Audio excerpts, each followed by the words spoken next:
Voter হওয়ার বয়স কমিয়ে ১৭ বছর করা হলে সবচেয়ে ক্ষতিগ্রস্ত হবে তরুণ প্রজন্মই, এ মন্তব্য বিশ্লেষকদের কারো কারো। তবে তরুণরা বলছেন, দেশ এগিয়ে নিতে নতুন স্বপ্নে দল কানার পরিবর্তে জনকল্যাণমুখী যোগ্য ব্যক্তিকে নির্বাচিত করা সম্ভব তাদের ভোটেই।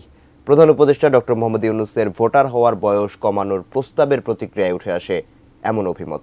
আতাউর রহমান হিমেলের ক্যামেরায় আরও জানাচ্ছেন মাহফুজা মুসলেহি। স্বাধীনতার আগ পর্যন্ত দেশে ভোটার হবার বয়স ২১ থাকলেও স্বাধীনতার পর ৭২-এর সংবিধানে ভোটারের বয়স নির্ধারণ হয় ১৮।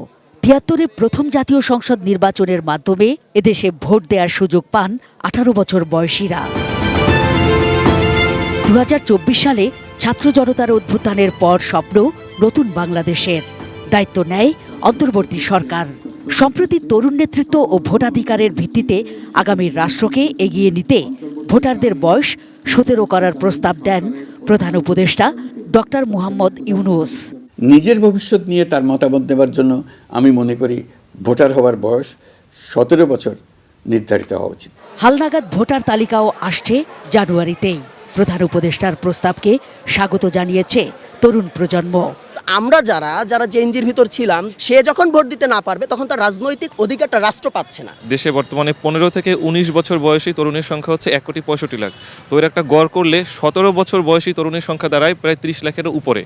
তো এই পরিসংখ্যান ব্যুরোর তথ্য মতে আগামী ২ বছরে ভোটার তালিকায় আরও প্রায় ৬০ লক্ষ তরুণ যুক্ত হবে। আমাদের ওল্ড জেনারেশনের ভোটার একটু দল কানা হয়। পক্ষান্তরে তরুণরা যেটা করবে, তারা আসলে তাদের বিবেক বুদ্ধি, তাদের জ্ঞান খাটিয়ে তারা আসলে চিন্তা করবে কোন জনপ্রতিনিধিটা আমাদের কল্যাণে কাজ করবে। অন্যদিকে নতুন করে ভোটার তালিকা করতে হলে নির্বাচন বিলম্বের আশঙ্কাও এই বিশ্লেষকের।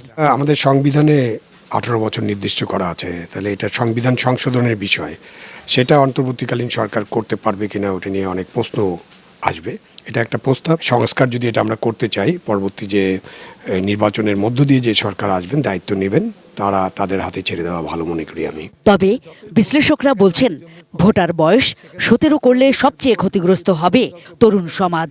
২৬০টা দেশ যেখানে ১৮ বছর বয়স ভোটার হওয়ার বয়স, সেখানে চাকরির বাজারে আপনি ৩৫ দাবি করবেন আর ভোটার হওয়ার সময় ১৭ দাবি করবেন। তো যেই আজকে ১৭ করবেন আপনি, তখন দেখা যাবে যে আপনার বিয়ের বয়স কমানোর দাবি উঠবে, বাল্য বিবাহ তখন বাড়বে, এবং ইম্যাচুর লোক যেন ভোটার হবে তারা এরপরে ক্যান্ডিডেট হওয়ার দাবি করবে। তরুণরা লেখাপড়া বাদ দেখলে ভোটের চিন্তায় করবে, তরুণদেরকে লেখাপড়াটা করতে দেন, তো তখন দেখা যাবে রাষ্ট্র কাঠামো তো দুর্বল হবে, ভাঙে যাবে। Mahfuza Muslehi, ATN news, Dhaka.